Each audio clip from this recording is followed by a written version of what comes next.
மகாநதியில் வெண்ணிலா ராகினிக்கிட்டேயும் பசுபதிக்கிட்டேயும் ரொம்பவே கோவமாக பேசிகிட்டு இருக்காங்க. உங்களால் தான் என் வாழ்க்கையே போச்சு அப்படின்னு சொல்லி மறுபடியும் ராகினி மேலேயே கம்ப்ளைண்ட் பண்ணிகிட்டு இருக்காங்க. ராகினியுமே உனக்காக தான் நான் எங்கள் அப்பா கிட்டே இவ்வளோ தூரம் பேசி செஞ்சு இது பண்ணி விட்டுருந்தேன், ஆனால் நீ என்னையவே குறை சொல்லிட்டு இருக்கியா அப்படின்னு சொல்லி கேட்பாங்க. பசுபதியும் வாப்போன்னு பேசிகிட்டு இருக்கும்போது ராகினி இருந்துட்டு எங்கள் அப்பா கிட்ட மரியாதை கொடுத்து பேசு, மரியாதை கொடுத்து மரியாதை வாங்கிக்கோ அப்படிங்கிறதையும் சொல்கிறாங்க. வெண்ணிலாவோட மாமாவும் அந்த பொண்ணு பாதிக்கப்பட்ட பொண்ணு, அதான் அது ஆதங்கத்தில் பேசுது, நீங்களும் எதுக்கு இப்படியெல்லாம் பேசிகிட்டு இருக்கீங்க அப்படிங்கிறத கேட்டதுமே ராகினிக்கு கோவம் வந்துடுது. யோவ் அப்படி இப்படின்னு பேசுறதுமே வெண்ணிலா கோவப்பட்டு ராகினியை போட்டு அடிச்சிடுறாங்க. இதெல்லாம் பார்த்துட்டு இருந்த பசுபதி நீ எப்படி என் பொண்ணை கை நீட்டலாம் அப்படின்னு சொல்லி ரொம்ப கோவப்படுறாரு. வெண்ணிலாவை அடிக்க பசுபதி போனதுமே வெண்ணிலா நீ என்ன எங்கள் மேலே கை வச்சிருவே, வச்சுதான் பாரு அப்படின்னு சொல்லி பசுபதியோட சட்டையுமே பிடிச்சிடுறாங்க. இது ரொம்பவே கோவம் வந்து பசுபதி ரொம்ப அடிக்க போய் அவங்க தவறுதெல்லாம் கீழே விழுந்துடுறாங்க. இதை பார்த்த ஷாக்கில் ராகினிக்கும் பசுபதிக்கும் என்ன பண்ணுறதுன்னு தெரியல. அது மட்டும் இல்லாமல் வெண்ணிலாவோட மாமா ரொம்பவே ஷாக்காயில் இருக்காரு.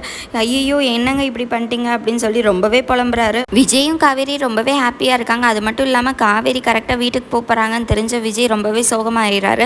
என்னங்க எப்படியா இருந்தாலும் வீட்டுக்கு தானே வரப்போகிறீங்க, நீங்கள் எதுக்கு இவ்வளோ ஃபீல் பண்ணுறீங்க, இப்போ போயிட்டு பாட்டியை பார்த்துட்டு ஆஃபீஸ்க்கு போங்க, பாட்டி அங்கே வெயிட் பண்ணிட்டு இருப்பாங்க அப்படிங்கிறதை சமாதானப்படுத்தி விஜயை அனுப்பி வைக்கிறாங்க. காவேரி வீட்டுக்குள்ளே போகிற வரைக்குமே விஜய் அந்த இடத்த விட்டு நகர்ற மாதிரி தெரியல. காவேரியும் வீட்டுக்கு போயிடுறாங்க. அங்கே கங்காவும் குமரனும் உட்காந்துட்டு இருப்பாங்க. காவேரி வீட்டுக்கு வந்துட்டா அப்படின்ட்டு கங்காவோட மாமியாருமே சாரதாவை கூப்பிடுவாங்க. சாரதாவும் வந்துட்டு எதுக்கு இவ்வளோ நேரம் ஆச்சு, நைட்டு ஃபுல்லாக இனிமேல் வெளியில் போகிற வேலையை வச்சுக்காத, நான் காலையில் போனேன்னா சாயந்தரம் வீட்டுக்கு வர்ற மாதிரி பார்த்துக்கோ அப்படிங்கிறத சாரதா ரொம்பவே ஸ்ட்ரிக்டாக சொல்கிறாங்க.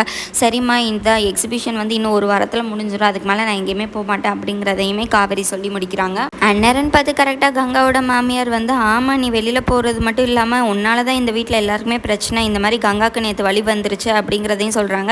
ஐயோ அக்கா என்னக்கா அப்படிங்கிறதையும் சொல்லும்போது எனக்கு எந்த பிரச்சனையும் இல்லை, நீ போய் தூங்க அப்படிங்கிறதையும் குமரனும் கங்காவும் சொல்லிடுறாங்க. வெண்ணிலா இறந்துட்டான்னு நினச்சிட்டு நான் டெட் பாடியை தூக்கி உள்ளே போட்டேன்ப்பா அப்படிங்கிறதையும் சொல்கிறாங்க. ஆனால் வெண்ணிலாவோட மாமா இருந்துட்டு அவளுக்கு இன்னும் உசுறு இருக்குங்க, தயவு செஞ்சு காப்பாற்றுங்க அப்படின்னு சொல்கிறப்ப விஜய்னால தான் வெண்ணிலா சூசைட் பண்ணிக்கிட்டாங்கிறத நீ சொல்கிற, அப்படி சொன்னால் தான் நான் காப்பாற்றுவேங்கிறதையும் பசுபதி சொல்கிறாங்க. சரி நீங்கள் சொன்ன மாதிரியே செய்கிறேன் அப்படிங்கிறதையும் சொல்லி இந்த எபிசோடை முடிச்சிடறாங்க.